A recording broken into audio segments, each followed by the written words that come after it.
Hey everyone, it's Rob B here with Rob D. And today's podcast, Rob D has said on his YouTube channel that UK property just changed forever.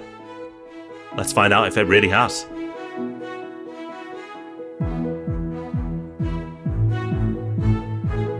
Welcome to the Property Podcast. Thank you for joining us. In case you don't know, we run a business that buys more than £100 million worth of property per year for our clients. You can find out more about that at propertyhub.net/invest. And today, we've got a big episode because there are big changes. Now, we normally start with a news story, but the whole episode is a news story. And as we've highlighted, a big news story. But, ladies and gentlemen, there's a breaking news story that I'm surprised to see that Donald and Camilla haven't picked up on, that the BBC News hasn't picked up on, but I'm going to bring it to you. The big news, Rob, is we have a new book from Rob Dix coming out. Exciting. I'm genuinely excited because you barely told me anything about this book. So please not just enlighten our audience, but enlighten me, please, my friend. Well, I can tell you a bit. I'm not going to tell you the title because I'm not quite ready to reveal. Because you haven't decided. Yeah, I have. Of course I've decided. No, sort of semi-decided. Subtitles up for grabs. But I'm not going to tell you the title. I'm not going to tell you anything substantive about the book, except that this is not my big crossover fitness workout book. This is going to be about money and finance and investing and all that kind of thing. But the book's going to be coming out at the very start of next year. So I'll be doing the full reveal of everything soon. But I like to treat podcast listeners well and give them the chance to get involved early if they want to.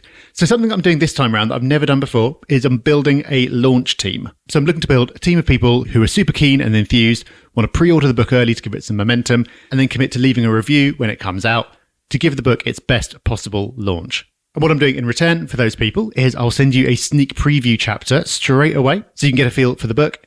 And I'll be sending behind the scenes updates. I'll be sending like an email every week showing what's going on, what the process of writing and publishing a book with a major publisher is like. There's going to be an exclusive launch party. There's going to be some other bits as well. But this is purely if you want to, if you're keen, you want to get involved early.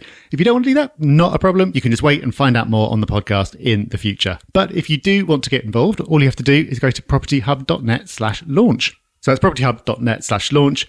You can pop your email address in there and I'll be in touch. But I am super excited, Rob, because this is the first time that I'm saying anything about the book after a long, long time of working on it. So it feels like a moment. Feels like a moment for me finally hearing about it as well. I might have to sign up to get the updates. But if you're super keen to get involved, and why wouldn't you be? Because the books are brilliant. No pressure, Rob. Go to propertyhub.net/launch and get signed up.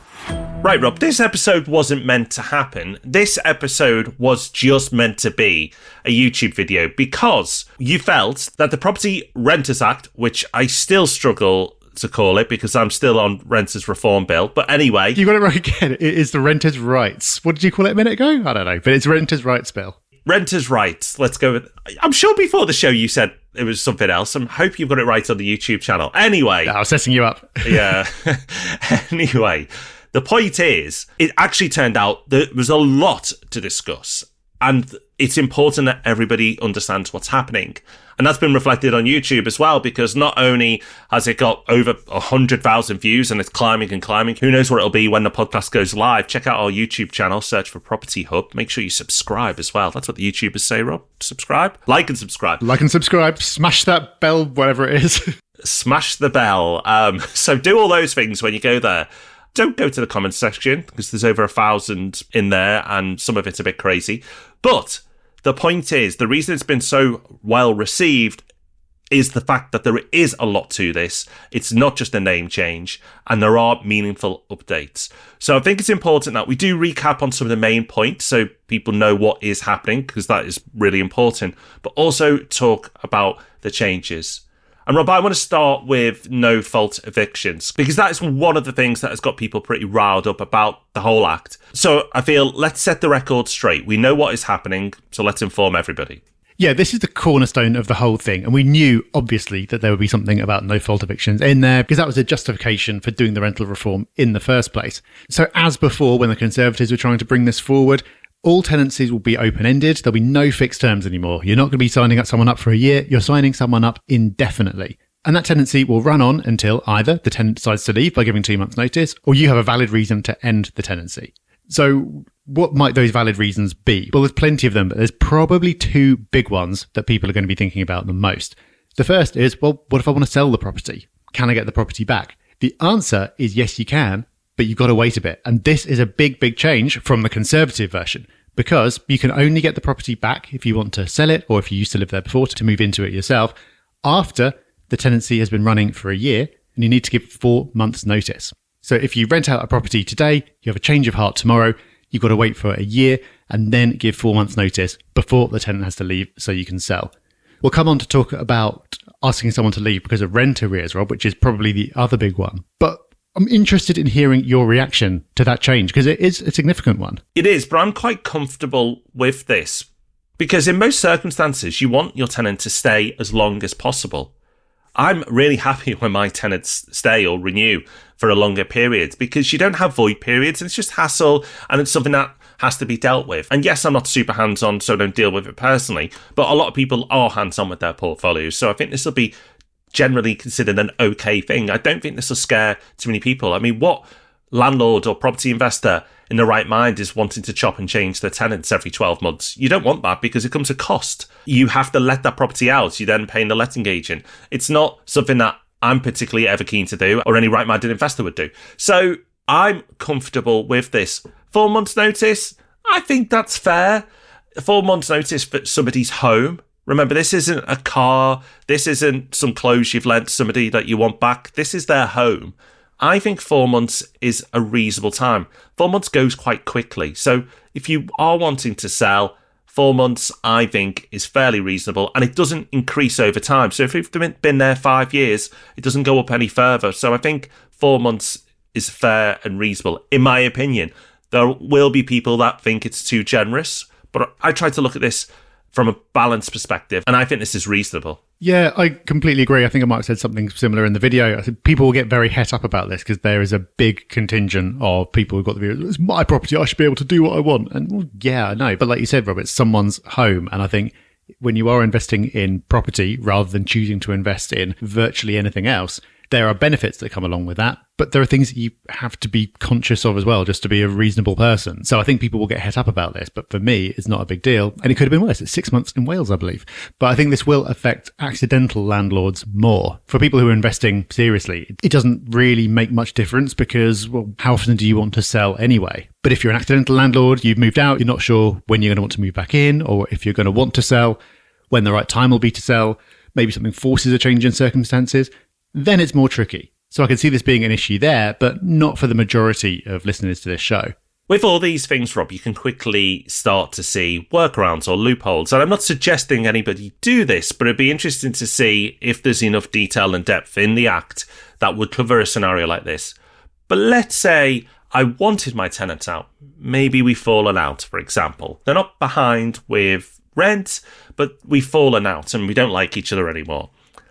I could portray that I'm moving back into my home and go through the motions of saying, yeah, I want to move back in, or I want to sell my property, even going as far to list it on Rightmove or Zoopla. And then, because I didn't have any interest, and you could decide that as a short period, a week if you want, you then go, no, actually, I'll rent it back out again. There are always going to be loopholes, workarounds with anything like this. And I'm not trying to promote that as a loophole or a workaround, but it's just immediately something I can think of as well. If I wanted to navigate around this, that's something you potentially could do.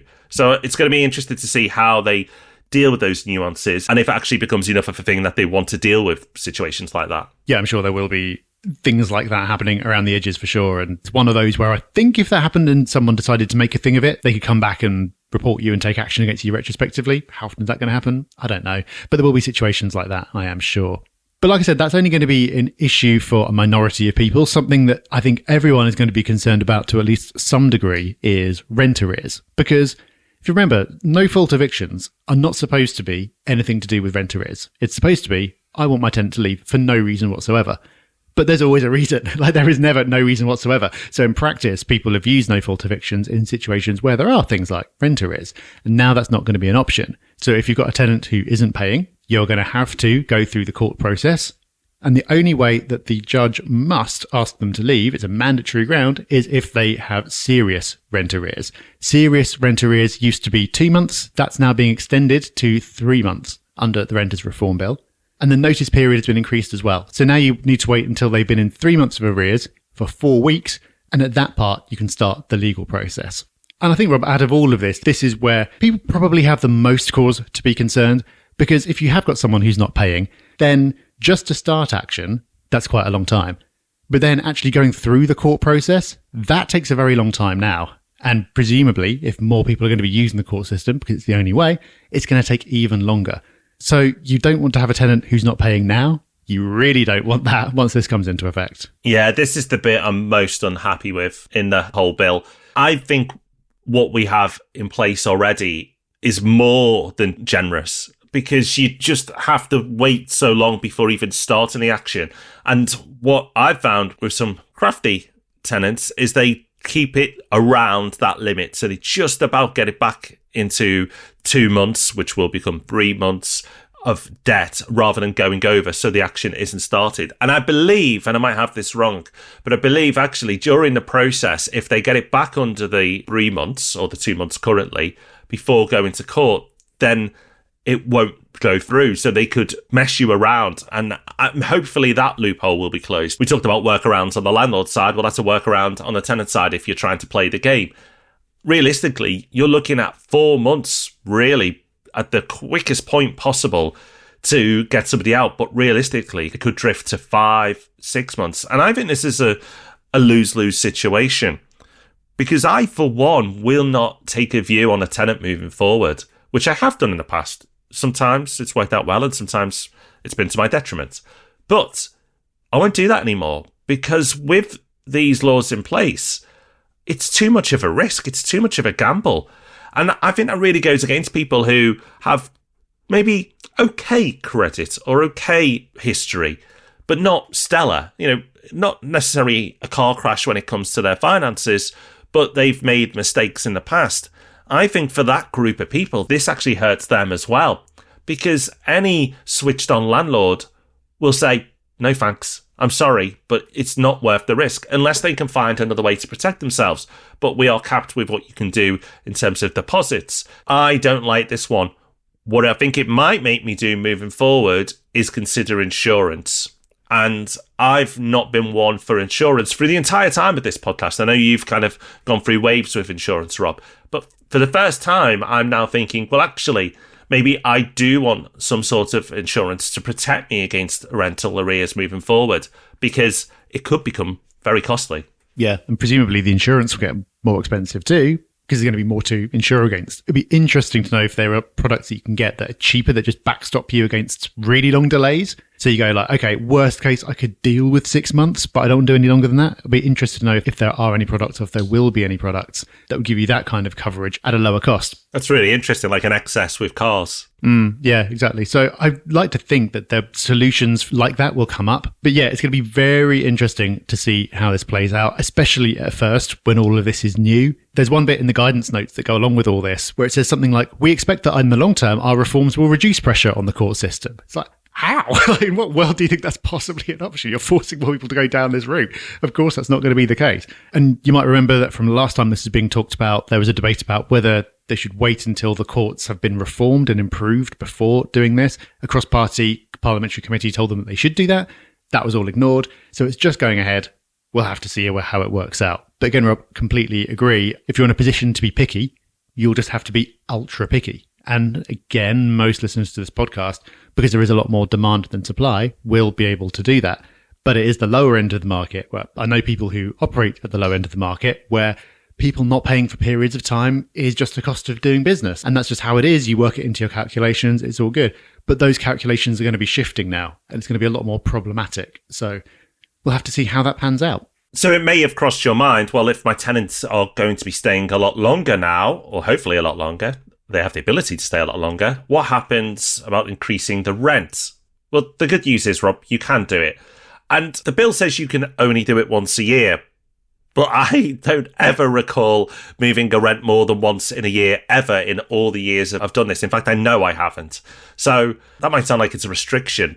Not only have I not done it, I don't think I know anybody else who's done it either, who've moved their rent upwards more than once in a year. So I'm not particularly worried by that. And now you have to give 2 months' notice.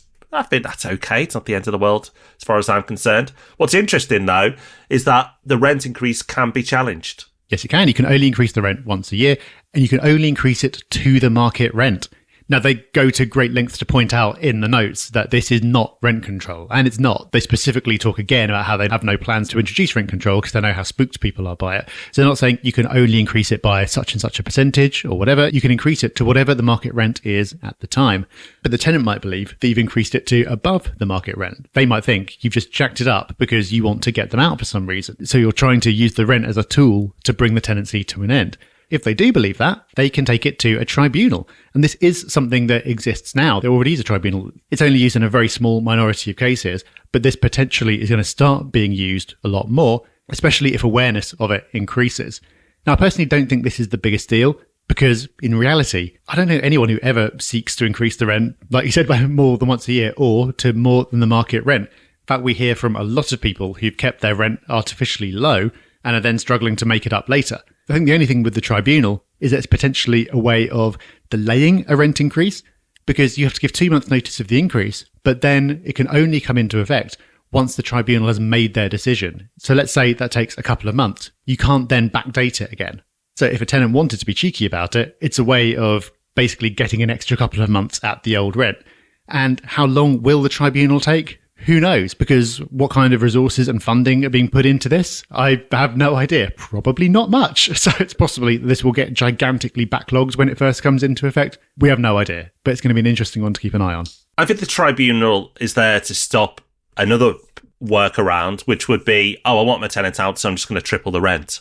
I think it will be based, I hope it will be based on common sense principles. And if it is, like you, Rob, I'm not too bothered about this one because I've never aggressively raised my rent above market levels anyway. I think it's just to protect against that scenario. But we'll see.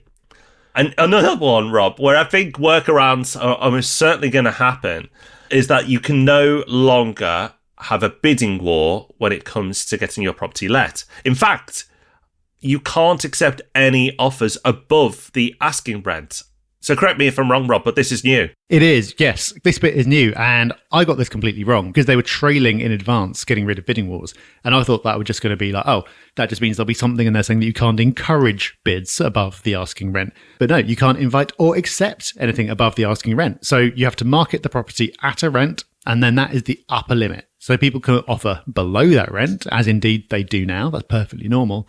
But they can't offer above it. Or if they do, you can't accept that. So there are different ways that you can decide who you're going to rent your property to if you've got multiple applicants. One of those is price. Maybe you've priced your rent low compared to the market to get the largest possible pool of applicants and then let them kind of bid up to find what the market level is. Personally, that's not something I've ever done, but you could. In future, you won't be able to do that. The asking rent is going to be the maximum rent. So what do you make of that? I think it's a change. I think it's a different way of us operating moving forward. But for me, it's just adapting. It's putting the rent slightly higher than you probably think you were going to get in the hope that you might get it. But you can have that bidding war up to that number. And then if you get the number at the top, then you're happy. I think it'll take a little while for everybody, tenants and landlords, to get used to. Or maybe landlords will just go, no, I'm happy with this top rent. And if someone agrees to pay it, I don't need a bidding war. I think it's a bit of an odd one, if I'm honest, because I don't really think this needs to be addressed because there's a clear workaround anyway, which we talked about. But most of the time, you don't get bidding wars on rents. If you do, then you've probably priced it wrong in the first place anyway, or your letting agent has. So I think while some people may be bothered by this, I think the amount of times it will impact a landlord investor is going to be minimal. And I'm not really sure why it's been addressed in the first place. So it's interesting, Rob, and it is a change, but not a change that I'll lose any sleep over. No, I was trying to think. I can't remember ever having accepted an offer above the asking rent. I'm not saying it's never happened because I just can't remember, but it certainly hasn't happened for a long time. I've definitely had situations where I've had multiple parties offering the asking rent. But in that situation, I've never gone back and said, right, okay, who can give me more then? It's always been like, okay, great. I'll look at the factors and see who seems to be the safest bet based on all of that. And I think particularly given the changes around evictions and notice periods, that's even more important relative to just the amount of money. Presumably this is something that does sometimes happen. Otherwise, they wouldn't feel the need to address it. But it's not something I ever think would have affected me. Something else which is a change, but I think falls into the no big deal category, is discrimination. You cannot discriminate against people on benefits or people with children. And some people will have terms in their mortgages or in their insurance contracts that say you can't rent to people on benefits, for example. Those terms will become unenforceable. And this is something else that you see people getting very het up about. And again, going, it's my property, I can decide who I rent it to. Yeah, you still can, because you don't have to accept an offer from any particular person if you don't want to. So if you've got a 1-bedroom flat and someone with 4 children wants to move into it, you can still say no. All this means is you can't put on your advert no children or no benefits, and you can't take any action that prohibits someone from inquiring or making an offer. So this is another change. But again, for me, Rob, something that's not actually going to make any difference. The next one, Rob, I actually missed from the original bill, so I obviously wasn't paying attention. And I can't believe I didn't to this exciting thing that I've now got to do data entry when I let my property out. And I do love a bit of data entry, so I can't believe we didn't start with this, Rob. And I can't believe I missed it last time. I was going to say, if there's anything that's going to send you running for the exit, it's not anything to do with the other stuff. It's like, I've got to fill in a form. Nah, forget it. It's not going to happen. Yeah, I'm out. Yeah. But no, this is the new landlord database. And so there's other stuff, should have said earlier, by the way, there's loads of stuff in this bill, and we'll link to the full version of it because we're just covering what we've taken away as the main points. There's other stuff as well. But one of them is this landlord database. Every landlord and every property will need to have a database entry, and it'll need to have that entry before you're allowed to market it. Who's going to fund the existence of this database? You are, of course. You're going to have to pay on it. It's another cost, hopefully not a large one, because it sounds like it's not really a big thing, but it is nevertheless going to be another cost. And it's currently undecided how much of that information is going to be public. So by the sounds of it, the majority of the point of this is for local authorities to know who owns which property and what's going on there so they can enforce more effectively. Maybe some of the information will be made public so applicants can look at the property and see if there's any issues there. I certainly don't think it's going to be going as far as anyone will be able to see who owns a property. I'd be astonished if that ended up being the case. But that is currently undecided. It's up for grabs. You might think, oh, well, if we've got this, then we don't need local landlord licensing then. I don't have to pay this £600 licensing fee or whatever it is in my area, because that's basically a database and there's now going to be one at the national level. Well, you're right, but you're going to have to do it anyway because it says this is not going to replace landlord licensing. So as ever, very much one-way traffic in terms of new laws. You're always getting new things added. You very rarely get anything taken away. So, Rob, the big question many people listening to this will be asking is, when is this going to happen? But it's more than just when. The when has changed. Do you want to explain? I do. So when we had the Conservative version of this, before they ran out of time in their time in power, they were originally going to make these changes, all the tenancy, eviction-related ones. That was all going to happen for new tenancies first, and then existing tenancies were going to convert at a later date. Now it's just going to be a big bang. Everything is going to happen at the same time. So all tenancies, even if you've already got a tenancy running now, and that was meant to be for a fixed term, that's going to become one of these new indefinite tenancies, and you won't be able to end it using Section 21. Even if you've got rent increases written into your tenancy agreement, you won't be able to do that. All that kind of stuff. It's all going to happen at the same time. When is that time going to be? Nobody knows.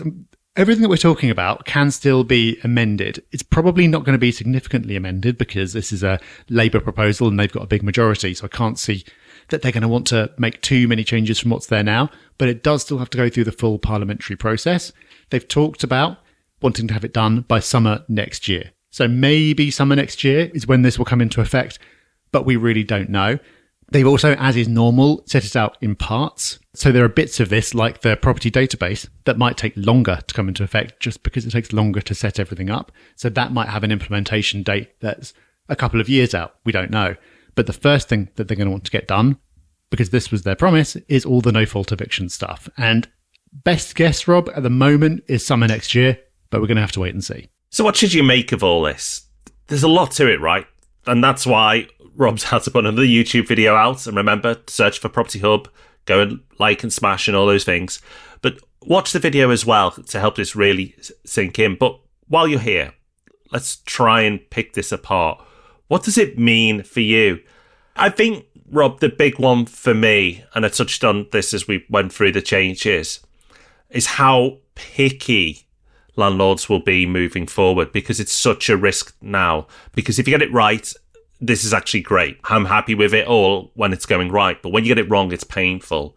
And I now will be looking at insurance for the first time ever as a property investor to protect myself against rental arrears.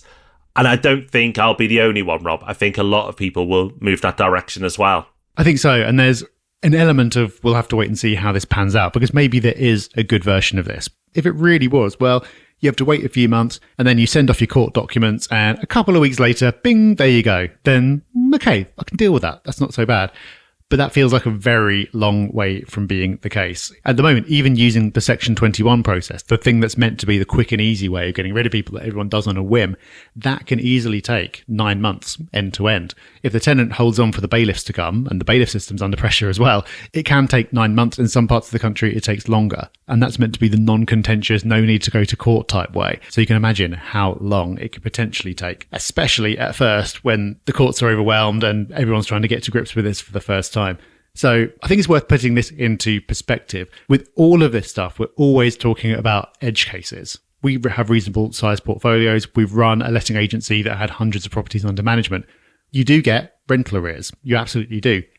But you don't get them the vast majority of the time. It's the same when it comes to evictions. Occasionally, you'll need to ask a tenant to leave.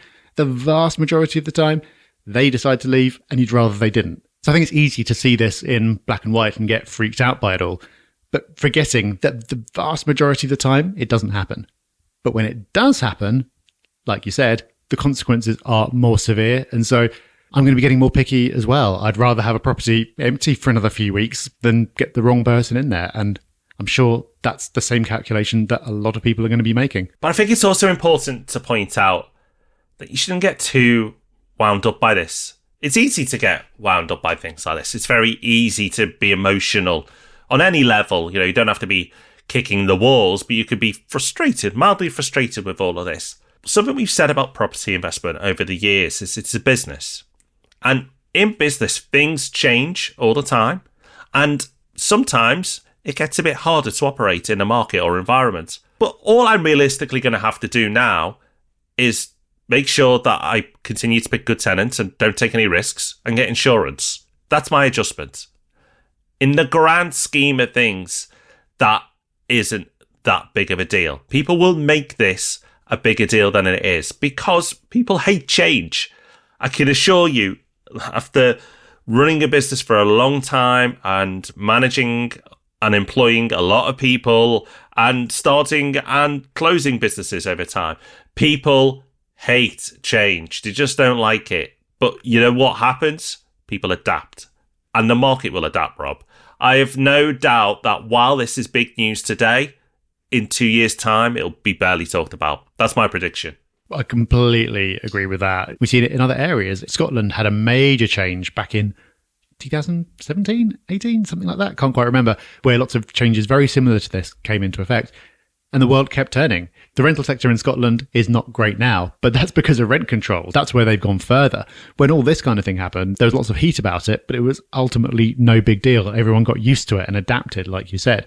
It's when rent controls came in that things took a turn for the worse. So I think actually we can count ourselves pretty lucky because for a start, we know what's happening now. It's far better to know what's happening so you can adapt and make plans than have all the speculation that we've had for all these years.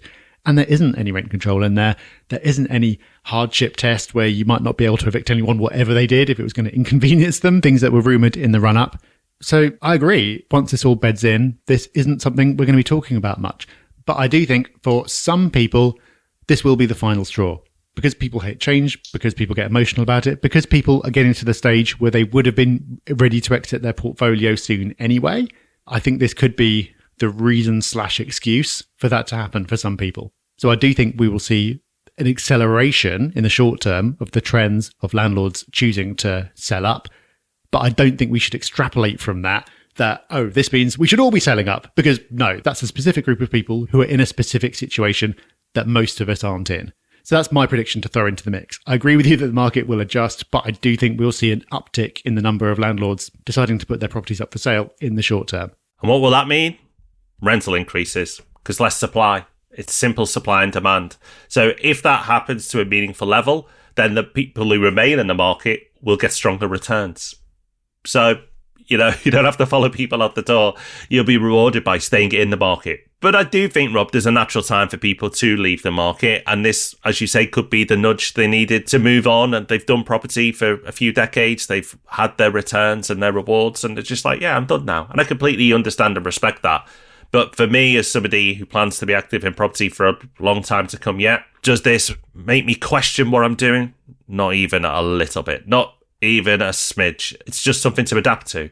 And being in business, maybe that makes us a bit more resilient with these type of things. But I think most property investors are resilient because you do have ups and downs. And you just need to make changes. And with a few tweaks and changes to how you operate as an investor, you'll be fine. Okay, so we've covered a lot of ground. Hopefully you feel more informed and maybe feel a bit better about some of the things you've seen in the press over the last couple of weeks. But we don't want to leave you there. We want to leave you with Hub Extra, the part of the show where we send you away with a little bit more. And this week, Rob, we've got a book. Not my book. We've already done that. We've got a book that you've been reading and enjoying recently. We have. And spoiler alert, I think this is a strong, strong contender for one of my books of the year. The book is called Beneath a Scarlet Sky, and it's by Mark Sullivan. And it's a novel based on an incredible true story of a young Italian during the Second World War. I had the physical book, and it's not the smallest book in the world, but I devoured it. And in less than a week, I was done cover to cover. Absolutely loved the book. Moving, powerful, really interesting window into this area of history. Something that's not often talked about. You know, you often hear about the main battles in the war, but this person's personal journey through the war was just stunning. And Rob, I said to you before we went on air, the first 10 chapters alone could have been a book and a film. It's that stronger start of a book. It's very, very good. Not my normal type of book.